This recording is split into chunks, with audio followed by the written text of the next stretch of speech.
The Jungle Book, Mowgli and the Whispering Wind. One calm evening in the jungle, Mowgli was sitting beside the river, skipping stones. Suddenly, a strange whispering sound came from the trees.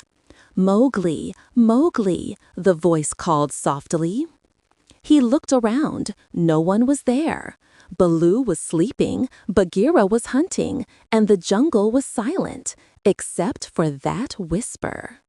Mowgli followed the sound deep into the forest, where the wind was swirling around a tall, ancient tree. The tree's hollow glowed with blue light. The whispering wind, Bagheera once told him, is the voice of the jungle's spirit. It speaks only to the brave. The wind spoke again. "Mowgli, the jungle is changing. Protect the water, protect the trees." Suddenly, the glow faded and silence returned. Mowgli smiled and whispered back, "I promise." From that day, he became the guardian of the jungle, the boy who listened to the wind.